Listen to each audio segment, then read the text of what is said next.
নতুন নতুন ভোটাৰ আহিব, আগৰ পুৰণি ভোটাৰটো আছে। বহুত সময়ত আমি দেখোঁ কি ভোট দিয়াটো নেগলেক্ট কৰে। ইয়াৰ কাৰণে ক'ৰবাত কেতিয়াবা 50%, 60% তেনেকৈ ভোটিং হয়। আমাৰ দেশখন, আমাৰ গণতন্ত্ৰটো শক্তিশালী কৰাৰ স্বাৰ্থত প্ৰত্যেকজন ব্যক্তিয়ে নিজৰ বহুমূলীয়া ভোটটো দিব লাগে। ভোট দিয়া মানে আপুনি নিজৰ নাগৰিকত্ব অধিকাৰটো আপুনি সাব্যস্ত কৰা আৰু দেশত বা ৰাজ্যত এখন সুস্থ চৰকাৰ, সবল চৰকাৰ কৰাত আপুনি সহায় কৰা। তো সেইকাৰণে নিজৰ ভোটটো যাতে সকলো দিয়ে, ভোট দিয়াত যাতে নেগলেক্ট নকৰে। এইটো জাতি ধৰ্মৰ কথা নাই, ইয়াত মানে কোনো ভেদাভেদৰ কথা নাই। সকলো জাতি ধৰ্ম বাকী ৰাইজে সকলোৱে ওলাই আহি যাতে নিজৰ ভোটদান কৰে, মই সেইটো আহ্বান কৰিছোঁ। আৰু চবেই চিন্তা চৰ্চা কৰাৰ মাজেৰে এই ভোটদান কৰাটো ভাল, কাৰণ আমি এনেকুৱা ব্যক্তিবিলাকক দিব লাগিব যি ব্যক্তিবিলাকে সমাজৰ কাম কৰিব। আপুনি দল কিবা হ'ব পাৰে, কিবা বেলেগ মানে আইডিঅ'লজিৰ হ'ব পাৰে, কিন্তু আমি চাব লাগে কি ভাল প্ৰাৰ্থীসকলক, ভাল আইডিঅ'লজি থকা মানুহবিলাকক জিকাই পেলাই এটা সুস্থ গণতান্ত্ৰিক বাতাবৰণ সৃষ্টি কৰাৰ লগতে ভাল এখন চৰকাৰ গঠন কৰিব লাগে। মই সেইটো সকলোৰ প্ৰতি আহ্বান জনাইছোঁ।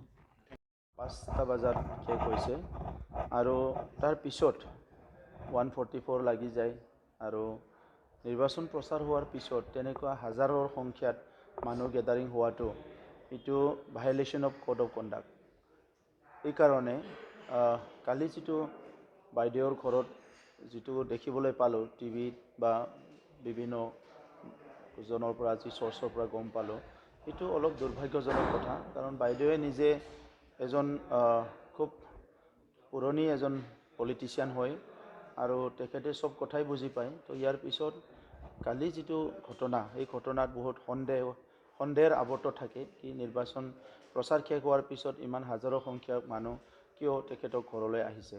তো এইকাৰণে যে এই ঘটনাটো আমাৰ গণতন্ত্ৰৰ প্ৰতি এটা ভাবুকি বুলি মই ভাবোঁ। আমি গণতন্ত্ৰটো সন্মান কৰিব লাগিব আৰু পিপুলছ মেণ্ডেটটো আমি এইটো মানে মেনিপুলেশ্যন কৰিব নালাগে। যদি কোনোবাই পিপুলছ মেণ্ডেটটো মেনিপুলেশ্যন কৰি ল'ব বিচাৰিছে by any means, it is not only violation of code of conduct, মানে সেইটো ডেম'ক্ৰেচিৰ প্ৰতিও এইটো এটা ভাবুকিৰ নিচিনা হয়। তো সেইকাৰণে কালিৰ ঘটনাটো আমি গৰিহণা দিছোঁ আৰু ইলেকশ্যন কমিশ্যনক এইটো আমি অৱগত কৰাম কি এনেকুৱা কেনেকৈ হ'ব পাৰে। ইয়াৰ ওপৰত ইলেকশ্যন কমিশ্যনে একশ্যন ল'ব লাগে, সেইটো আমি বিচাৰোঁ। কাৰণ আজি তেখেতৰ ঘৰত হাজাৰ মানুহ জমা হৈছে, কোনোবা বেলেগৰ মানুহ ঘৰত যদি তেনেকুৱা 100 জমা হয়, তেনেহ'লে তেখেতসকলে আৰু বেছি ষ্ট্ৰংলি কমপ্লেইন কৰিলেহেঁতেন। তো সেইকাৰণে আজি তেখেতে ক্ষমতাৰ ব্যৱহাৰ কৰি, এতিয়াতো তেখেতে এজন প্ৰাৰ্থীহে, কিন্তু তেখেতে এতিয়া মন্ত্ৰীও নহয়, কিন্তু ক্ষমতাৰ ব্যৱহাৰ কৰি তেনেকুৱা কৰাটো অতি দুৰ্ভাগ্যজনক কথা। আৰু মই প্ৰশাসনক আৰু ইলেকশ্যন কমিশ্যনক আহ্বান কৰিছোঁ, তেনেকুৱা কোনো এটা ভায়োলেশ্যন কৰাৰ সুযোগটো কাকো দিব নালাগে।